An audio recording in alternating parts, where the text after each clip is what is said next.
దేవునికి మహిమ కలుగుగాక.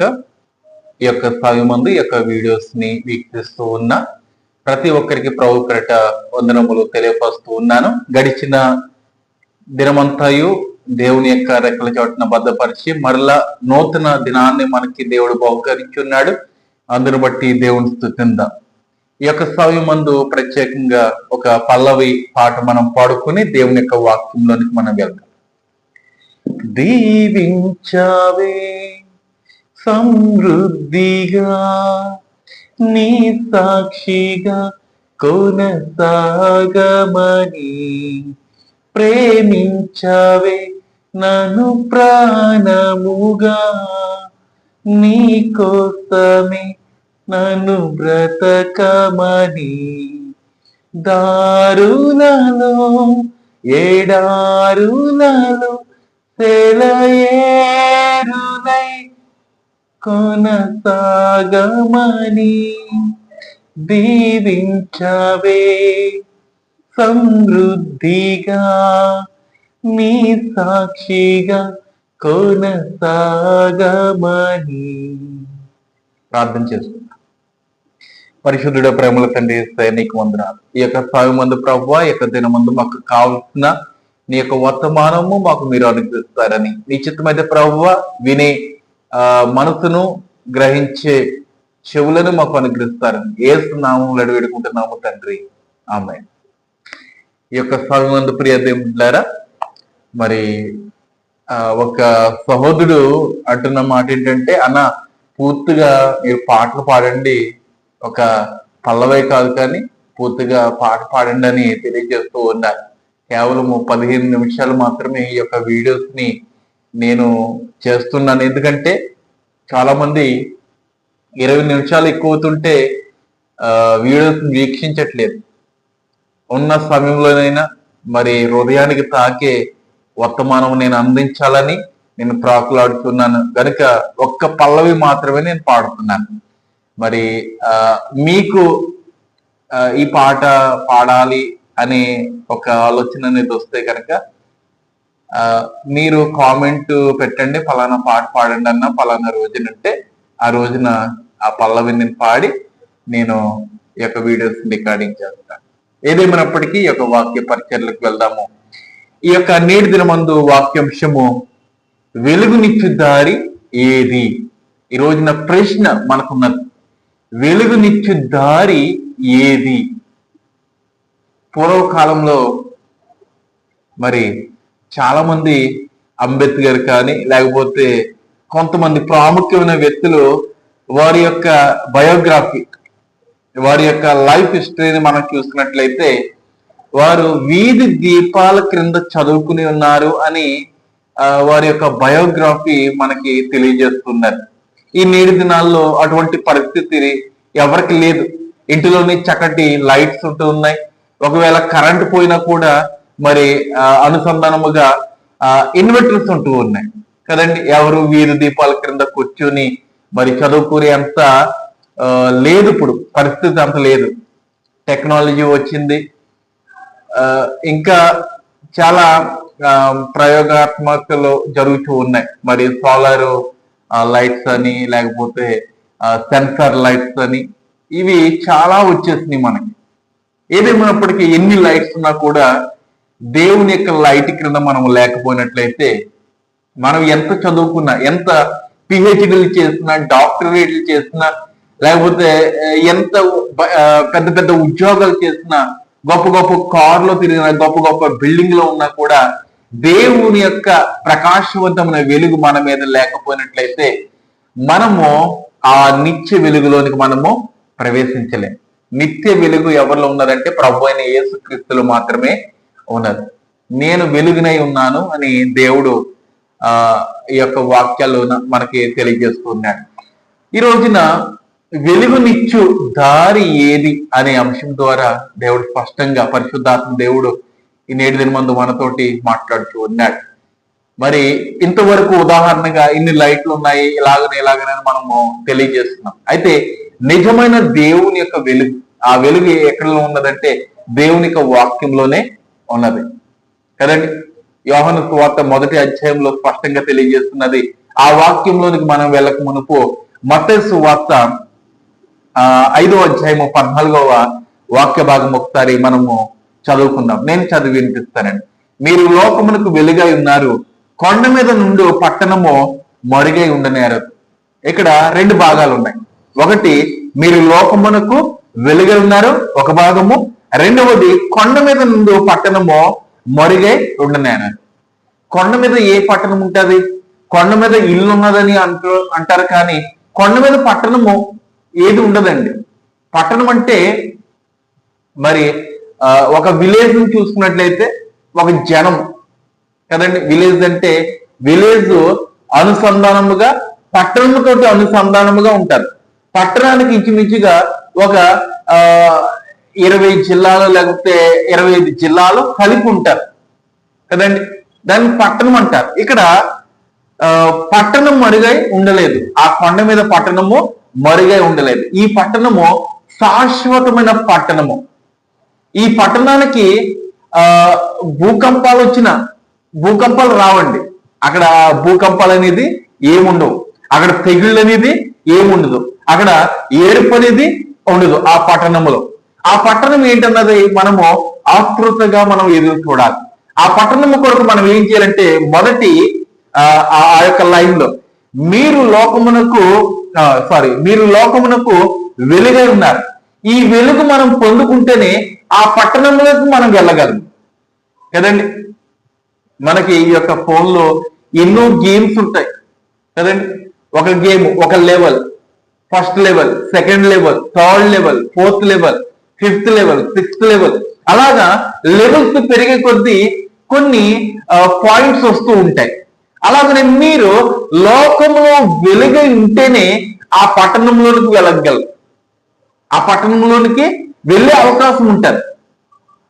ఆ పట్టణంలో వెలుగు ఎవరి ద్వారా వస్తుందంటే ప్రభు అయిన యేసుక్రీస్తు ద్వారా వస్తుంది. ఆ ప్రభు అయిన యేసుక్రీస్తు ఎవరికి వెలుగునిస్తున్నారంటే ఎవరైతే ఆయన మీద విశ్వాసము కలిగి ఉన్నారో వారికి మాత్రమే వెలుగునిస్తూ ఉంటారు. ఆ వెలుగు రిఫ్లెక్షన్ అవ్వాలి. యేసు ప్రభుని చూసినప్పుడు, యేసు ప్రభుతో ఉన్నప్పుడు ఈ వెలుగు అంటే ఈ యొక్క మనిషి కుమారుడు అనగా ప్రభు అయిన యేసుక్రీస్తు, అలాగనే నక్షత్రములుగా కొలచబడుతున్న మనము రిఫ్లెక్షన్ గా మనం ఉండాలి ఆ పట్టణంలో. ఆ పట్టణంలో ఉండాలంటే మొదటగా మనం ఏం చేయాలి? వెలుగును మనం సంపాదించుకోవాలి. ఆ వెలుగు ఎక్కడున్నది? ఆ వెలుగు ప్రభుని యేసుక్రీస్తే అని మనము తెలియజేసుకున్నాం. ఆ వెలుగు ఎలా వస్తుంది అన్నది ఈ వాక్యాలు మనము ఈ యొక్క నేటి దినమందు ధ్యానం చేద్దాం. అయితే యోహాను సువార్త 8వ అధ్యాయము 12వ వాక్య భాగాన్ని ఒకసారి చదువుదాం. మరలా యేసు చెప్తున్న మాట, నేను లోకమునకు వెలుగును, నన్ను వెంబడించి వాడు చీకటిలో నడవక జీవపు వెలుగు కలిగి ఉండునని వారితో చెప్పాను. దేవునికి స్తోత్రము కలుగాక. ఏ వెలుగంటే ఇక్కడ జీవపు వెలుగు. జీవపు వెలుగు. ఈ లోకపరం వెలుగులు లైట్స్ ఉంటాయి, కరెంట్ ఉంటుంది, ఇన్వర్టర్ ఉంటుంది. ఒకవేళ కరెంట్ లేనప్పుడు ఇన్వర్టర్ కేవలం 7-8 గంటలు మాత్రమే పనిచేస్తారు. ఆ తర్వాత మరలా చీకటిలోకి వెళ్ళిపోతూ ఉంటారు. అయితే ప్రభు అయిన యేసుక్రీస్తుని మనము నమ్ముకున్నట్లయితే మనకి ఎన్ని శోధనలు వచ్చినా కూడా, ఎన్ని వ్యాధులు వచ్చినా కూడా ఆ వెలుగులోనే మనము ఉంటాం. దేవుని స్తోత్రము కలుగుగాక. శోధన వచ్చినప్పుడు మనం తప్పిపోకూడదు. దుఃఖం వచ్చినప్పుడు మనము తప్పిపోకూడదు. ఏదైనా మనకి కోల్పోయినప్పుడు మనము ఆ వెలుగు నుంచి తప్పిపోకూడదు. ఆ వెలుగు ఎవరిచ్చున్నారంటే ప్రభుని యేసుక్రీస్తు. ఆయన దుఃఖంలో ఉన్నప్పుడు కూడా ప్రభుని తండ్రిని వెంబడించున్నాడు. తండ్రి నేనేం చేయాలి? తండ్రి యొక్క శోధన వచ్చిన్నది, నేనేం చేయాలని తండ్రి మీదే ఆయన ఆధారపడి ఉన్నాడు. ఆయన జీవించిన 33.5 సంవత్సరములు. ఈ రోజున మనము ఎంతకాలం జీవిస్తామో మనకు తెలియదు. బలం ఉంటే 70 సంవత్సరములు, అధిక బలం ఉన్న 80 సంవత్సరములు. ఈ లోకంలో 90-95 సంవత్సరాలు బ్రతికిన వారిని కూడా మనము చూస్తున్నాం. దేవుడు ఇచ్చిన ఆయుష్ని బట్టి వారు బ్రతుకుతూ ఉన్నారు. ఆ యొక్క చివరి దినాల్లో వారు ఎంతగానో ఆయాసపడుతూ ఉన్నారు. వారిని చూడటానికి లేకపోతే కోడలు లేకపోతే కొడుకు లేకపోతే కుటుంబము అసహించుకుంటున్నారు కూడా. వారు అనుకుంటున్న సమయం, వారు ఆ సమయంలో అనుకుంటారు, ఎందుకు నా బ్రతుకు, ఎందుకు దేవుడు నన్ను ఎంతగా 95 సంవత్సరములు బ్రతికిచ్చాడు అని వారు వాపోతూ ఉంటారు. ఒక తల్లిగారి ఇంటికి ప్రార్థన చేయడానికి వెళ్ళినప్పుడు, అయ్యా నాకు మోకాళ్ళు నొప్పులు అయ్యా, నేను భరించలేకపోతున్నాను, ప్రభు నన్ను ఎందుకని తీసుకోవట్లేదు అని వారు వాపోతూ ఉంటారు. కానీ నేను చెప్పే ఒక మాట, మన యొక్క దినము పొడిగించబడుచున్నదంటే మన యొక్క విశ్వాసాన్ని బట్టి, మన యొక్క జీవితాన్ని బట్టి. ఆయన మనల్ని ప్రేమిస్తున్నాడు కాబట్టి కొన్ని దినాలు ఆయన మనకి పొడిగిస్తూ ఉన్నాడు. ఒక భక్తుడు రాస్తున్నాడు కదండి, ఎవరి చక్కటి, నా బ్రతుకు దినములు లెక్కింప చేయుము. చక్కటి పాట, అందులో ఎంత అర్థమైన పాట ఉన్నదండి, అర్థమైన పదాలు ఉన్నాయో మనము జ్ఞాపకం చేసుకోవాలి. దేవుడు దినాలు పొడిగిస్తేనే మనము బ్రతకగలం. ఆయన ప్రేమిస్తున్నాడు కాబట్టే మనం బ్రతుకుచూ ఉన్నాం. బ్రతుకుచున్న కాలమంతయు మనము ఆయన యొక్క వెలుగులో ఉండాలి. ఆయన అంటున్నమాట, మరలా యేసు చెప్తున్నమాట, నేను లోకమునకు వెలుగును, నేను ఈ యొక్క లోకానికి వెలుగుగా ఉన్నాను. నన్ను వెంబడించినట్లయితే అతను కూడా, ఆమె కూడా వెలుగును సంపాదించుకునే అవకాశము ఉంటుంది. ఈరోజు మనము దేవుని వెంబడిస్తూ ఉన్నామా? ఏదో ఆచార రీతిగా ఆయనను వెంబడిస్తూ ఉన్నామా? ఆచార రీతిగా వెంబడిస్తే అది వెలుగు కాదండి. ఏమండి, చాలా మంది వెంబడిస్తున్నారు, దేవునికి మందిరానికి వెళ్ళిపోతున్నారు, యేసు ప్రభు పాటలు పాడుతున్నారు, యేసు ప్రభు నామములు ప్రార్థన చేస్తున్నారు. అయితే వారు నిజముగా యేసు ప్రభువును వెంబడిస్తున్నారా అంటే లేదు. స్పష్టంగా నేను తెలియజేయగలను, యేసును వెంబడిస్తున్నారంటే లేదు. ప్రభుదాసు సంస్కారంలో ఒక సహోదరి, ఏమండి, ప్రభుదాసు సంస్కారంలో ఆ దినమందు నేను తెలియజేసిన మాట ఏంటంటే, అమ్మా, ఈ యొక్క ప్రభురాత్రి సంస్కరణ చాలా పవిత్రమైనది. మనము బంగారము ధరించుకొని ఈ యొక్క సంస్కారంలో పాల్గొనకూడదు అంటే, అయ్యా నేను తీయలేను, నా యొక్క చెవిరింగులు తీయలేను, నా గొలుసులు తీయలేను, నేను తెల్ల చీర కట్టుకుని నేను రాలేను. ఆ మాటలోనే అర్థమైపోయింది. ఏమండి, ఒక మాట మీరు అడగచ్చు, చెవిరింగులు పెట్టుకుంటే లేకపోతే తెల్ల బట్టలు వేసుకోకపోతే ఏమైనా ప్రమాదమా, లేకపోతే తెల్ల బట్టలు వేసుకుంటేనే ప్రభు నన్ను స్వీకరిస్తాడంటే కాదు. నీ మనసు తెల్లగా ఉండాలి, అంటే నీ మనసును నిమ్మలపరుచుకోవాలి. మనకి ఈ యొక్క చెవిరింగులు ఉన్నాయి చూడండి, మన యొక్క శరీరము ఈ యొక్క భూలోకానికి ఎలా వచ్చింది, ఎలా మనము జన్మించి ఉన్నాము? చెవిరింగులతో మనం జన్మించలేదు, బంగారం ధరించి మనం జన్మించలేదు. ఏమండి, దేవుడి యొక్క దేహాన్ని ఎలా ఇచ్చినాడో అలాగా పవిత్రముగా మనం కాచుకుంటూ, ఏమండి, తగిన వస్త్రములు మనం కప్పుకుంటూ ఆ యొక్క ప్రభు సంస్కారం మనం ప్రభు సంస్కారంలోనే కాదు, దేవుని యొక్క మందిరానికి వచ్చేటప్పుడు కానీ, లోకంలో ఉండేటప్పుడు కానీ, నీ యొక్క గృహంలో ఉండేటప్పుడు కానీ నువ్వు దేవునికి, ఏమండి, సాదృశ్యముగా ఉండాలి. ఈమె చాలా పవిత్రురాలండి, ఇతను చాలా పవిత్రుడండి అని లోకంలో సాక్ష్యం అనేది నువ్వు పొందుకోవాలి. దేవుని మందిరానికి వెళ్ళినప్పుడు తెల్ల బట్టలు వేసుకుంటుందండి, దేవుని మందిరానికి వచ్చేసిన తర్వాత మెరుపులు లేకపోతే ఏదో ఒక లోకపరమైన రీతిగా ఉంటుందండి అని ఒక సాక్ష్యము కదండి. దేవుని యొక్క వెలుగు ఎవరి మీద ప్రకాశిస్తారో తెలుసా? దేవుని యొక్క వాక్యాన్ని అనుసరించిన వారికి మాత్రమే ఈ వెలుగు ఉంటారు. నీవు అనుసరిస్తున్నట్లయితే దేవుడు నిన్ను దీవిస్తాడు. మరలా యేసు చెప్తున్నాడు, నేను లోకమునకు వెలుగును, నన్ను వెంబడించి వాడు చీకటిలో నడవక జీవపు వెలుగు కలిగి ఉందినని వారితో చెప్పాను. జీవపు వెలుగు అంటే పరలోకపు వెలుగు, అనగా ఆ పట్టణంలో ఆ కొండ మీద పర్వతం అని దేవుడు తెలియజేశాడు కదండి. సియోను పర్వతం, ఆ పర్వతములో నీవు వెలుగుగా ఉండాలి. ఆ వెలుగు ఎవరి ద్వారా వస్తుందంటే ప్రభు అయిన యేసుక్రీస్తు ద్వారా వస్తాడు.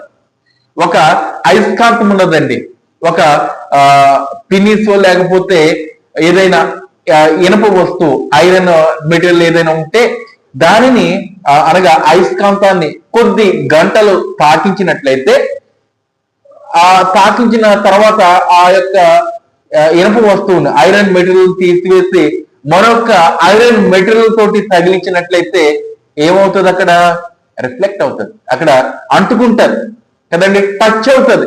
ఎందుకంటే అయస్కాంత తత్వాన్ని ఈ యొక్క ఇనుము వస్తువు ఆకర్షించబడి ఉన్నది. యేసుక్రీస్తు మీద ఎప్పుడైతే మనము ఆకర్షించబడతామో, ఆయనను మన యొక్క స్వంత రక్షకుడిని మనం గ్రహిస్తామో, అప్పుడు మన యొక్క జీవితము కూడా ఆయన యొక్క జీవితం వలె అనుసంధానం కలిగి ఉంటారు.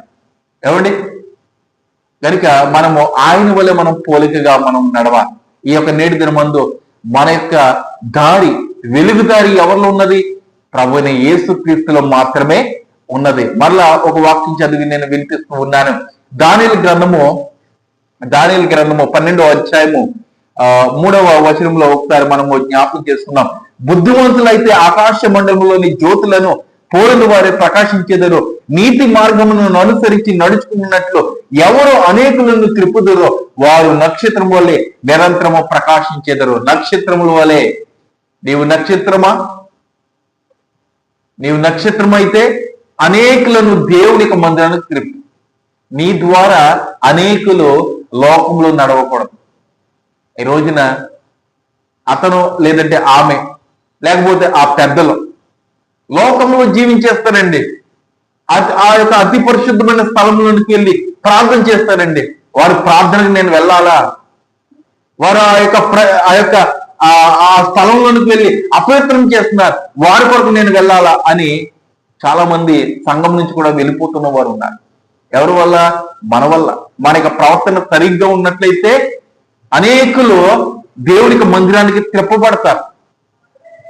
కనుక ప్రియ బిడ్డలారా, అనేకులను లోకంలో ఉంచేవారిలాగా మనం ఉండకూడదు. అది జ్ఞాపకం చేసుకోవాలి. మనకి తీర్పు అనేది ఉండదు. అది ఆ తీర్పు మనం జ్ఞాపకం చేసుకోవాలి. తీర్పు కొరకు మనము భయపడాలి. అయ్యబాబోయ్, ప్రభువు నన్ను తీర్పులోని తీసుకొచ్చేస్తాడు, నేను నరకజ్ఞలకు వెళ్ళిపోతాను అని భయపడుతూ నిరంతరము మన యొక్క ఆత్మ కొరకు ప్రార్థయపడాలి. ప్రభు, నా యొక్క ఆత్మను నీ స్వాధీనపరుచుకో, నీ వెలుగుని సంపాదించుకోవడానికి నాకు సహాయం చేయని దేవుని అడిగినట్లయితే దేవుడు తప్పగా నీ ప్రార్థన ఆలకిస్తాడు. ప్రార్థించుకుందామా? ప్రార్థన చేసుకుందాం. పరిశుద్ధుల ప్రేమల తండ్రి యేసయ్య నీకు వందనాలు. ఈ యొక్క సమయం ప్రభువ చక్కటి వాక్యం ద్వారా మా అందరితోటి సూటిగా తేటగా మీరు మాట్లాడినారు. మాకు కావలసినది నీ యొక్క వెలుగు ప్రభువ. నీతో అనుసంధానం కలిగి మేము జీవించడానికి సహాయం చేయండి. ఇదిగో ప్రభువ, నిశ్చితమైతే తండ్రి నీ యొక్క సేవకులుగా, నీ యొక్క జనముగా, నీ యొక్క రాజ్యముగా మేమందరము ఆ పట్టణంలో మేము ప్రవేశించడానికి సహాయం చేస్తానని అడుగుతూ ఉన్నాం.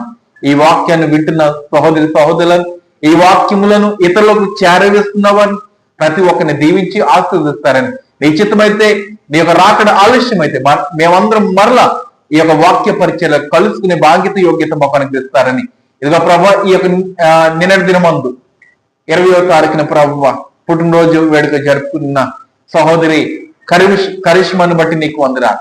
ఆ బిడ్డను ప్రభువ ఎంతగానో మీరు దీవించున్నారు. ఎన్నో శ్రమల నుంచి ప్రభువ, ఎన్నో బాధల నుంచి ఆ బిడ్డను లేవనెత్తి చక్కటి ఆరోగ్యం ఇచ్చి సజీవులకులో ఉంచి మరలా మరొక సంవత్సరాన్ని ఆ యొక్క బహుకరించినందుకు నీకు స్తోత్రములు ప్రభు. ఆ బిడ్డను దీవించండి. వారి యొక్క ప్రయాణికాల ముందు, వారి యొక్క ఉద్యోగంలో, ప్రతి విషయంలో వారిని దీవించి ఆశీర్వదిస్తారని నిశ్చితమైతే ప్రభువ మేమందరము తండ్రి ఈ రీతిగా నీ యొక్క నామలు ప్రార్థన చేసుకునే యోగ్యత బాధ్యత మాకు అనుగ్రహిస్తారని యేసు నామములో అడిపెట్టుకుంటున్నాము తండ్రి. ఆమేన్. అందరికీ వందనాలు. శుభదినము. దేవుడు మిమ్మల్ని దీవించి ఆశీర్వదించిన గాక. ఆమేన్.